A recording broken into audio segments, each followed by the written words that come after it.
50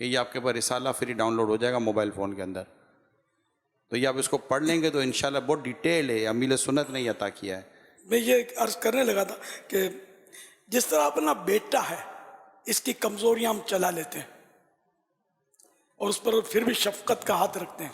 اگر سیٹھ ملازم کے ساتھ اسی طرح کا برتاؤ کرے گا نا، ملازم جان دے دے گا.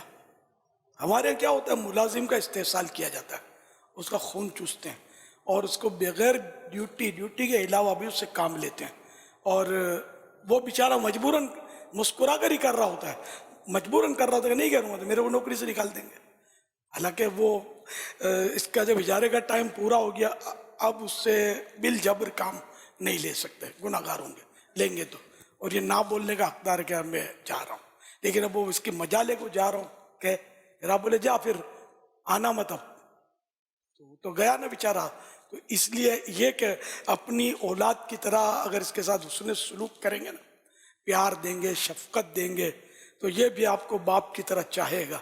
ورنہ پھر بہت مشکل ہو یہ رہا ہے کہ نوکر اور بیٹے میں زمین آسمان کا فرق رکھا جاتا ہے اور بہت زیادہ اس کے ساتھ بعض جگہ پر بدسلوکی کی جاتی ہے.